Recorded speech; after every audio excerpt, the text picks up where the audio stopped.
جو لوگ ہم سے ملنے کی امید نہیں رکھتے کہتے ہیں کہ ہم پر فرشتے کیوں نہ نازل کیے گئے یا ہم آنکھ سے اپنے پروردگار کو دیکھ لیں.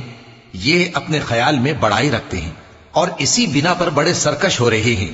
جس دن یہ فرشتوں کو دیکھیں گے اس دن گناہگاروں کے لیے کوئی خوشی کی بات نہیں ہوگی اور کہیں گے کہیں کوئی رکاوٹ کھڑی کر دی جائے.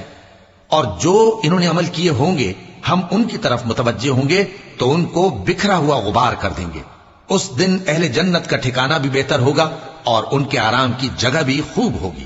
اور جس دن آسمان ابر سے پھٹ جائے گا اور فرشتے نازل کیے جائیں گے اس دن سچی بادشاہی رحمان ہی کی ہوگی اور وہ دن کافروں پر سخت مشکل ہوگا.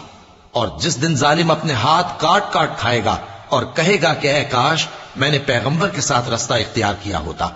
ہائے شامت، کاش میں نے فلاں شخص کو دوست نہ بنایا ہوتا. اس نے مجھ کو کتاب نصیحت کے میرے پاس آنے کے بعد بہکا دیا